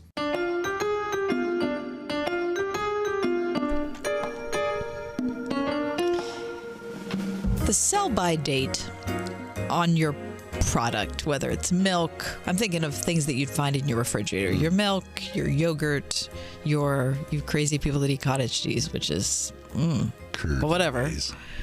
My question for you, John, is how serious, do you look at that date? How seriously do you take it? I take it not serious at all. I pay no attention to it. Okay, so do you even look at that as a recommendation? Well, are you taking it as any type of data for you to consider? Out of curiosity, I would say, the milk is, we've got a gallon of milk that's halfway done. And I know it's been there for a while. Our milk consumption as a family has slowed down for any number of reasons. So then I look at it and go, but more often than not, I'm doing the sniff test. Oh, really? So the date doesn't matter to you? Well, I believe that the manufacturers are sort of covering themselves with some kind of weird liability. That's so you don't really trust it. No. You don't. Christy, do you drink milk? Yes. And how do you feel about the date? So I buy crazy organic milk, and it lasts for I don't know, a month. Yes. Oh, yeah, sure. So you go right through it. Yeah. So the date doesn't really matter because you know you're going to finish it by the time it's done. Yeah. Okay. The reason I ask this is I'm reading an article today in Sky.com, which is a UK-based site. The big news for today, apparently, is that a supermarket chain in the UK is no longer going to put a date on milk. They're just going, there's not going to be a date on milk anymore in a bid to reduce food waste. Okay? It says from the end of January, they'll instead place a best before date on some of its milk. And guess what they're urging people to do? Use the sniff test. There you go. Okay, good. I got to say, I don't think so. I mean, wait, so I you do living the by taste that? test, which I think is probably maybe a bad Sniff test. But it's not a sniff. I don't think of sniffing. I just give it a little taste. Wait, so the milk's in there. You taking a swig of the milk? No, I'm putting it in a glass. I'm taking okay, a little, the same thing. taking a little Same taste. kind of thing. Yeah, except I think I should be sniffing because that's a lot. The risk is a lot less. Well, how many times have you done this? I'll put some milk in a bowl and you see it curdle and you go, that you think that was a close. Oh, that saved me. Really? I just skipped that. Okay, so the article goes on to say that milk is the third most wasted food and drink product in the UK. No surprise. After potatoes and bread, with about 490 million pints thrown away every year. Wow. I mean, that's really to me, that's a shocking number. Yeah, well, I and they estimate, pardon me for interrupting, that 85 million pints of milk waste may be due to customers following those dates. Mm-hmm. I just think as the world, as a first world problem, food waste is a major problem. I just think we just get lazy and. Well, yeah, I think you're right about that. But I like to think that if I'm looking at a date stamped on the milk, it's there for a reason. I think a lot of it is liability issues. I really do.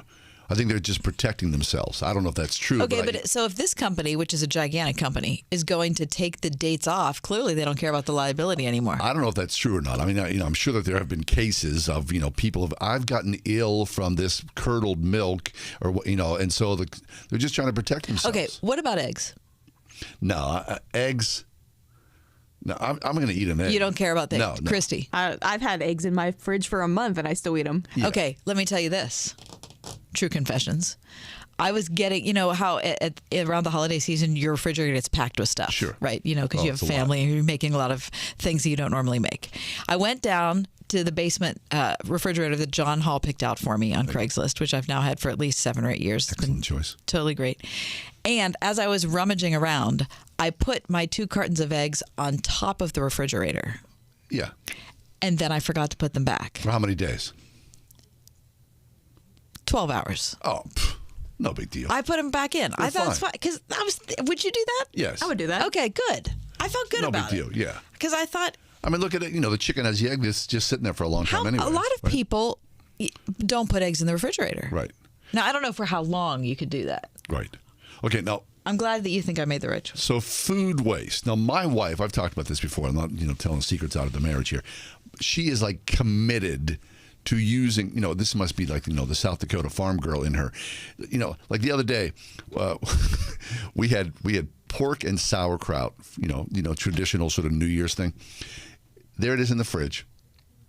She's going through. She's like, wait, we still have some pork and sauerkraut left over. I'm like, oh, I'm not going to have that.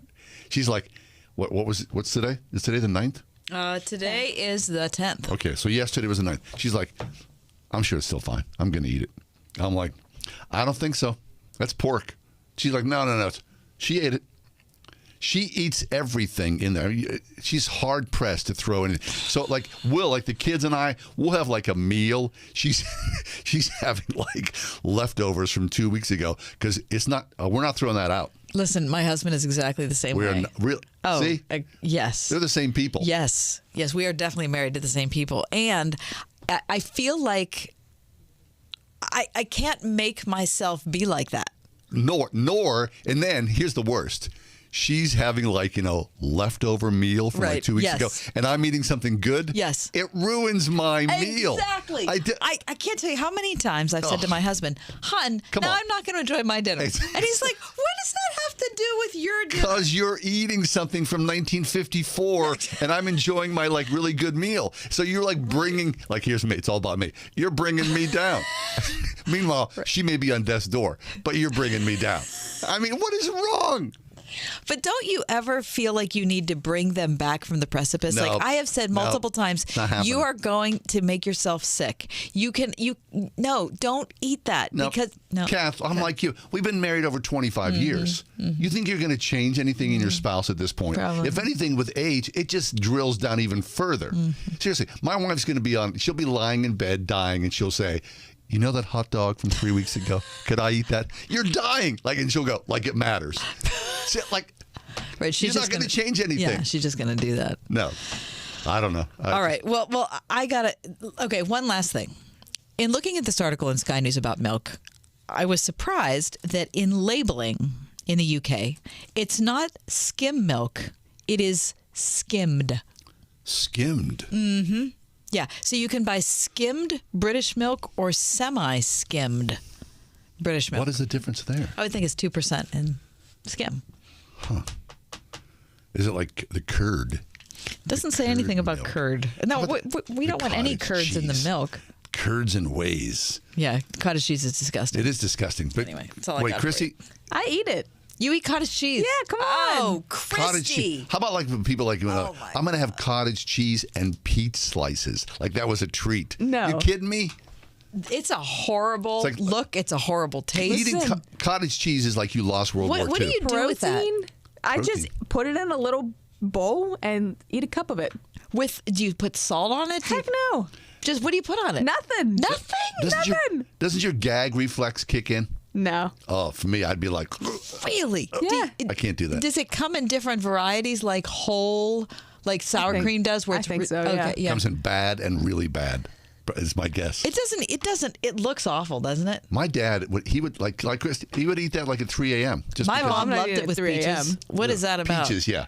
That's like a very 50s thing. What is that? It's terrible. It was cosmopolitan. So at some are you point. eating that like after your workouts because it's high in protein? Yep. Yeah. Cottage cheese. That's nasty. Please, if you're like Good for you. the You can Cottage have- Cheese Trade Association, please, we apologize in advance. Yeah, and call We just Christy do. because she will want to advertise. Because all of a sudden, we're in trouble. All right, coming up next, we need to step away, but celebrity birthdays awaits us on the other side. We have 3 great celebrity birthdays. I can't wait for John to When you say estimate. great, like people that will know. Yeah, Okay, all right. for sure. All right. It's the Ride Home with John and Kathy.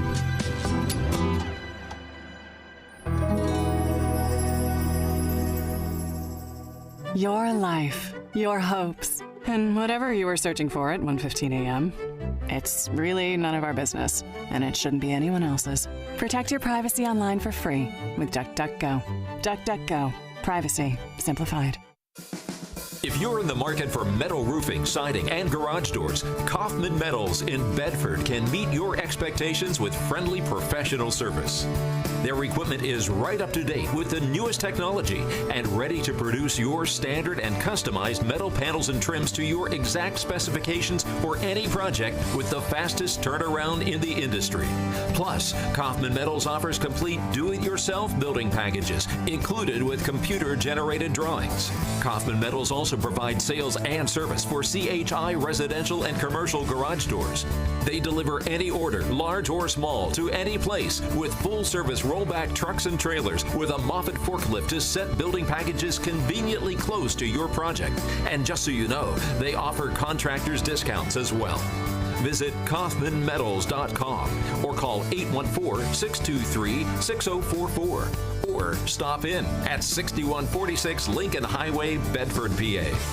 Do you pay for your own health insurance? Are you self-employed, a gig worker? Are you a small business owner trying to help your employees find affordable benefits?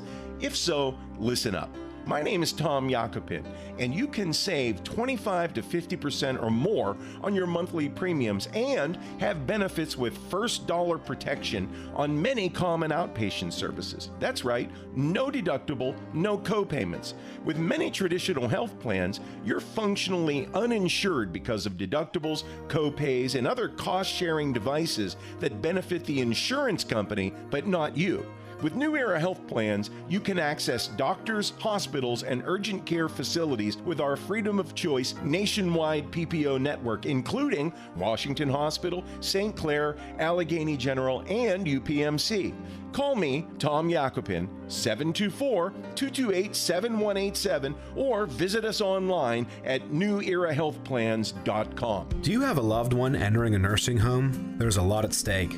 This is Jay Hagerman of Abernathy & Hagerman. Depending on your family's long-term care goals, there are important decisions that should be made before a facility is needed. Talk to a qualified legal professional today. At Abernathy & Hagerman, we can help your family navigate the complicated Medicaid rules so that you can properly save some or all of your life savings from a long-term care crisis. Before you apply, contact Abernathy & Hagerman at a-h.law.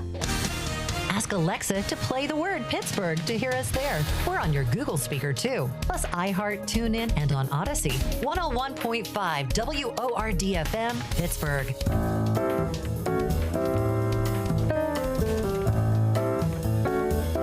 For those of you who listen to The Ride Home regularly, you know that for some reason that we really haven't been able to nail down, John is particularly skilled at guessing people's ages. And people that you don't normally think of or talk about, but those who are in the public spotlight, you have like a weird ticker. Yeah, but it's got a weird, it has a caveat. It's only, like I'm not going to, I don't know somebody who's maybe 40 and under, or maybe even 50. People that I had to grow up with, that I had an interest in for the most part. Or that you read something about while it was going on. Right, exactly. I've got 3 for you today, John. 3 people celebrating birthdays on January 10th. Okay, very good. Let's start in the realm of athletics. Okay. George Foreman of the previously mentioned grill. Yeah, George Foreman. And how many children does he have? He has like 8 boys that are all named George. Yeah, he does. Any idea what birthday George Foreman would be celebrating today? George Foreman, I mean, so I always kind of think, here's how I evaluate this. What age was I whenever that guy I was reading about was in his prime? Right? So George Foreman, heavyweight champion of the world, one of the great fighters, that was around the Ali era. I would say George Foreman. I'm a guy reading the sports pages, thinking about that guy. I would say George Foreman is. This is really just a shot in the dark. 74? 73. Say. Okay. 73. You have any connection to boxing? Did you at that point? Yeah, I did. I think, because again, we grew up, and boxing has fallen on hard times.